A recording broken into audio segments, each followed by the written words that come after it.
at the shark. So, a little update for you. As you can see behind me, the meadow is doing really nicely this year. We've had nice rains, pretty consistent rains throughout since we planted the trees. And initially I was quite worried that if, like previous years, from April on it wouldn't rain or something, that we'd be in trouble with the trees and have to be watering, a lot more effort, let's say. But it's been remarkably moist, and this weekend we're going to get a lot of rain, so the meadow might get flattened. So there's an extreme rain warning, but it means that the trees have settled in pretty well, some more than others perhaps. There has been some frost damage, and I will show you something later on, but you can see some of the leaves and leaves are curled and kind of crispy on the edges, but there's new growth coming out. So in April we had middle of April it was, wasn't it? -2 degrees or something for a week.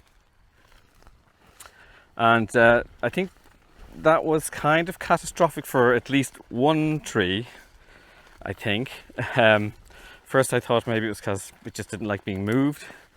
But I'm quite sure it was probably the frost. So, and that's Adam's flaky bark. And say of all the trees and all the orchards in all the world, it had to happen to this one. I can see just no leaves, and the buds kind of looked brown and dead. There's another one over there, and that leafed out nicely. That's from Chris and Susie. But down in the protection tube it has leaves. So I said I'll leave it, but I do have 2 backups at the nursery. One of them of which is looking quite healthy. But I think flaky bark, well, okay, this is going to turn into a flaky bark rant.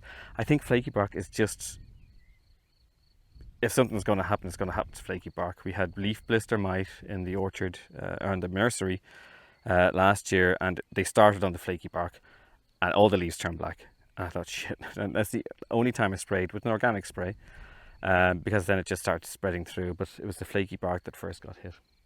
But it's trying. The buds coming out again, and like I said, with all the moisture and all that, I'm going to leave it. We've got some healthier looking buds up top, but it's a very sensitive tree.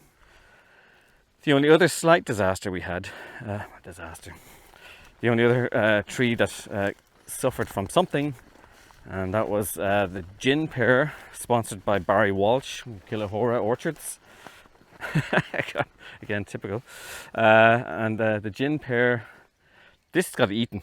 So it was absolutely fine, and then like overnight all the leaves were gone and the skies were grey. And I'm pretty sure it was some sort of caterpillar attack. It wasn't an animal, but like they're gone. They're completely stripped. So the side branches are okay.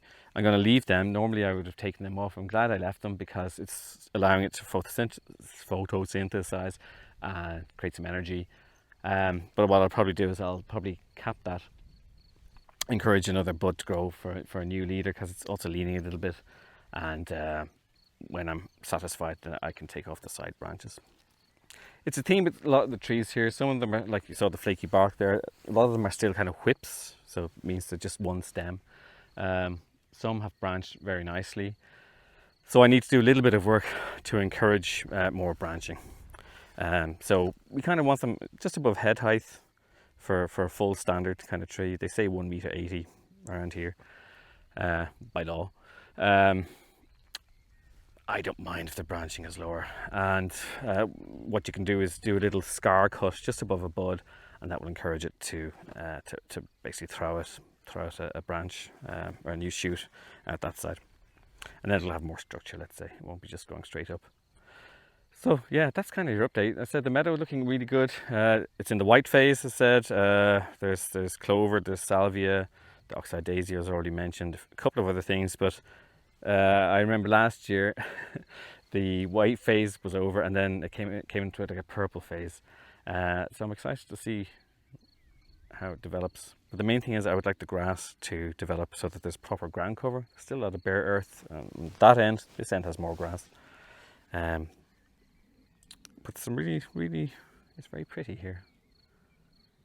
Don't you think so, Anu? Anu thinks so too. So that's your update. can't think of anything else at the moment, but there are any questions, do let me know. And I did promise I would do some profiles of individual trees.